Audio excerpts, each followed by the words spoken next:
আমার কোনো কোনো সময় মনে হয় বড় দল হিসেবে, প্রধান দল হিসেবে বিএনপি কথা বলবার সময় তাদের পয়েন্ট ঠিক মতো তৈরি করতে পারে না। এটা একটা অদ্ভুত পরিস্থিতি চলছে। দেশে একটা সরকার আছে, এই যে 53 বছরের বাংলাদেশ সরকার ছিল, বিরোধী দলও ছিল, এখন বিরোধী দল আছে। আমি পত্রিকায় বিরোধী দল বলে কোনো দলের নাম লিখতে দেখি না। এমনকি এই যে সালাউদ্দিন আহমেদ বক্তৃতা করলেন, ওনাদের দলও বলেন আমরা এই সরকারকে সমর্থন করি। সমস্ত দলই সরকারকে সমর্থন করে। তারপরেও আবার প্রশ্ন উঠছে নির্বাচনের। কেউ কেউ নির্বাচন বিরোধিতা করছেন, কেউ কেউ আবার বলছেন নির্বাচনই দরকার নেই, 5 বছরই প্রফেসর ইউনূস ক্ষমতায় থাকুন। আমি প্রধানত এই বিষয়ের উপরে দু একটা কথা বলেই আমার কথা বলা শেষ করব। এই জন্যেই যে বর্তমান সময়ের জন্য আমি মনে করি এই কথাটা খুব জরুরি। প্রফেসর ইউনূস 5 বছর ক্ষমতায় থাকুন, চান সবাই? আপনাদের মত জিজ্ঞেস করছি আমি প্রশ্ন করছি, প্রফেসর ইউনূস নিজে 5 বছর ক্ষমতায় চান? উনি বলেছেন, উনি গতকালকেও একটা সভা করলেন, সেইখানে যে ঐকমত্য কমিশন আছে তাদেরকে ডেকে বললেন যত তাড়াতাড়ি পারো সংস্কার করে ফেলো, আমি জুনের মধ্যে নির্বাচন করে ফেলতে চাই। তো কারো সম্পর্কে যদি কথা বলতে হয় তাহলে সবার আগে তো প্রফেসর ইউনূসকে বলতে হবে। উনি সরকারের উপদেষ্টাই বলেন, আর সরকারের আশীর্বাদ পুষ্ট, এমনকি প্রফেসর ইউনূসেরও ভালোবাসায় সিক্ত যে দল গড়ে উঠছে, তাদের সাথে প্রফেসর ইউনূসের কথা তো মিলছে না। সার্জিস আলম 5 বছর থাকার কথা বলেন, প্রথম উনি ওই কথা তোলেন, বাকি তার সাথে অন্যান্যরা একই কথা বলে। আর স্বরাষ্ট্র উপদেষ্টা তো বলেছেনই জনগণ নাকি 5 বছর চায়, অথচ প্রফেসর ইউনূস সেই কথা বলছেন না। এটার মানে কি? প্রথম একটা প্রশ্ন করা যেতে পারে, প্রফেসর ইউনূস 5 বছর ক্ষমতায় থাকবেন কিভাবে? উনি ক্ষমতায় এলেন কিভাবে? কেউ কেউ বলবার চেষ্টা করেছেন উপদেষ্টাদের এটাও একটা নির্বাচন। সত্যি কথা হলো একটা বিশেষ পরিস্থিতিতে উনি ক্ষমতায় এসেছেন। এই বিশেষ পরিস্থিতি কতদিন স্থায়ী হবে? আইয়ুব খানও একটা বিশেষ পরিস্থিতিতে এসেছিলেন, হোসেন মোহাম্মদ এরশাদ একটা বিশেষ পরিস্থিতিতে ক্ষমতায় এসেছিলেন, 1/11 যারা খুশিরাম তারা বিশেষ পরিস্থিতি তৈরি করে ক্ষমতায় এসেছিলেন, কিন্তু বিশেষ পরিস্থিতি থাকেনি।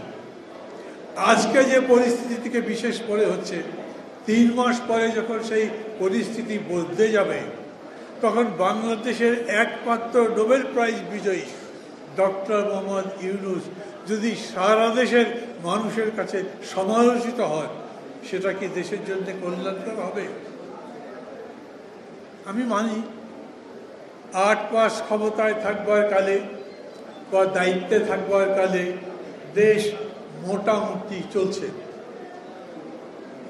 বড় কোনো বিপদ নেই। পানি দিতে পারবে? পানি দেন।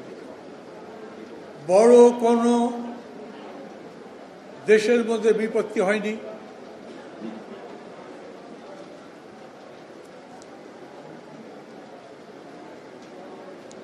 বরঞ্চ ঈদের আগে যেরকম করে জিনিসের দাম কমলো, মানুষের ঈদ যাত্রা এবং ফেরাটা ভালো হলো, তাতে মানুষ মনে করেছেন ডক্টর ইউনূস তো ভালোই চালাচ্ছেন, তাকে দেওয়া উচিত। ডক্টর ইউনূসের যদি অত ভালো যোগ্যতা থাকে, উনি যদি দেশ ঠিক মতো চালাতেই পারেন, আমি তার যোগ্যতা নিয়ে চ্যালেঞ্জ করছি না, কিন্তু উনি সেরকম যদি চালাতে পারেন, উনি নিজে 3 দিন আগে টেলিভিশন ইন্টারভিউ বললেন আমি এই কাজের যোগ্য নই, এটা আমার কাজ নয়, আমার যে কাজ আমি সেই জায়গায় ফিরে যেতে চাই।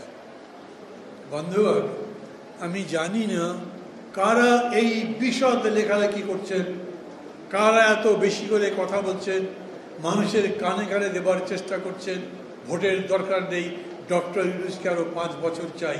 তারা কি একবারও ভেবে দেখেছেন যে এই রকম জনপ্রিয় নেতাদের অপ্রিয় হয়ে যেতে 1 বছর সময় লাগেনি? আমার সাথে আবার অনেকেই এরকম আছেন যারা ডক্টর ইউনূসের এই রকম পরিণতি চান না।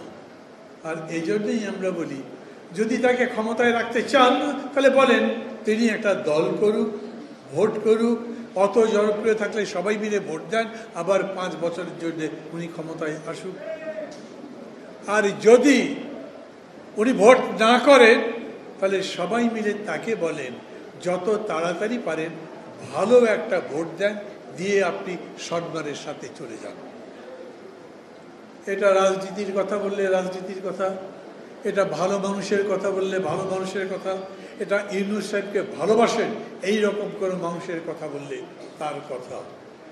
দেশের রাজনৈতিক অর্থনৈতিক পরিস্থিতিকে ঘোলাটে করবার জন্যে এই সস্তা জনপ্রিয়তার উপরে যারা নৌকা ভাসাবার চেষ্টা করছেন তাদেরকে আমি বিনীত অনুরোধ করব এই পথ থেকে সরে আসেন। ডক্টর ইউনূসের এত যোগ্যতা যদি থাকেই, সেই যোগ্যতাকে কাজে লাগাবার জন্য আমরা বিকল্প পথ তো করতে পারব। উনি তার এই কাজ এই সেবা অন্যভাবে দিতে পারবেন না। হ্যাঁ, আগে যারা ছিল তারা তাকে ছোট করবার চেষ্টা করেছে, অপমান করবার চেষ্টা করেছে, কিন্তু অন্য কেউ ক্ষমতায় আছে, তারা যদি ডক্টর ইউনূসের কাছে দেশ সেবার জন্য বলে, উনি কি করবেন না? বন্ধুরা আমার, এই আগস্ট অভ্যুত্থানের সবচাইতে বড় একটা ব্যর্থতা হচ্ছে এর শিক্ষা অন্যান্য বারের মতোই সবার কাছে সমানভাবে পৌঁছায়নি। তা যদি পৌঁছাতো তাহলে তারা বলতেন রাজনীতির এই ছোট লোকই বাদ দেওয়াটাও অগাস্ট অভ্যুত্থানের একটা শিক্ষা। কাউকে ছোট করবার প্রবণতার বিরুদ্ধে দাঁড়ানো, বরঞ্চ মানুষকে বড় করা, দেশকে বড় করা, অর্থনীতিকে আরো চাঙ্গা করা, মানুষের কল্যাণ করা, যাতে দেশ সামনের দিকে যেতে পারে, সারা পৃথিবীর বুকে মাথা তুলে দাঁড়াতে পারে, গর্বের সঙ্গে বলতে পারি আমাদের এই দেশ অন্য কোনো দেশের চাইতে ছোট নয়।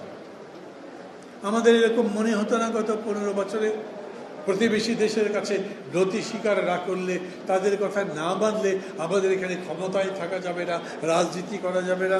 কিন্তু প্রফেসর ইউনূসের সরকার আসবার পরে আমি অবশ্য মনে করি যে কোনো সরকার আসলেই আমরা দেখে দিতে পারতাম যে এই জাতি ভারত কেন গণজাতির কাছে মাথা নত করবার জন্যে লড়াই করে বাংলাদেশ স্বাধীন করেনি।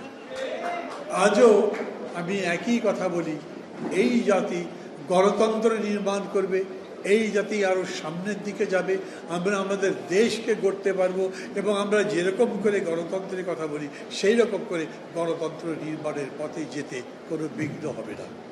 আমাদের মত পার্থক্য তো থাকবেই। কেউ মনে করতেই পারেন আমরা একটা গণপরিষদ করে তার মাধ্যমে নতুন কনস্টিটিউশন বানাবো, কেউ মনে করতে পারেন এই কনস্টিটিউশনকেই ঘষে বেজে সংশোধন করে সুন্দর একটা সংশোধন বানাতে পারবে। কেউ মনে করতে পারেন 2 কক্ষ বিশিষ্ট পার্লামেন্ট লাগবে, কেউ মনে করতে পারেন ওটা বাহুল্য খরচ, উপরের কক্ষ বানাতে কষ্ট হবে, বরঞ্চ একটা কক্ষ দিয়েই দেশ ভালো মতো চালানো সম্ভব। কেউ মনে করতে পারে যে আমাদের দেশে দুর্নীতি দমন করবার এই পদ্ধতি হলো ঠিক, আরেকজন আরেক রকম মনে করতে পারেন। কেউ মনে করতে পারেন এই দেশ একটা সেকুলার দেশ হওয়া দরকার, কেউ মনে করতে পারে না রাষ্ট্রধর্ম না থাকলে দেশ নষ্ট হয়ে যাবে। এই মত পার্থক্য নিয়েও আমরা একটা ঐক্যবদ্ধতার মধ্যে দিয়ে দেশ গঠন করব, এটাই আমাদের কাজ। এবং আমি মনে করি ভাষানী অনুসারী পরিষদ নিজেদেরকে পরিবর্তন করে যেরকম করে ভাষানী জনশক্তি হিসেবে নিজেদেরকে আত্মপ্রকাশ করেছে, সেরকম করেই বাংলাদেশও আজ নিজেদেরকে নতুন পরিচয় নিয়ে, নতুন শক্তি নিয়ে, নতুন ঐক্যবদ্ধতা নিয়ে সামনের দিকে যাবার জন্য চেষ্টা করছেন। আমরা নিশ্চয়ই জিততে পারবো। সবাই ভালো থাকবেন। আবারও আজকের সম্মেলনে সাফল্য কামনা করছি। খোদা হাফেজ।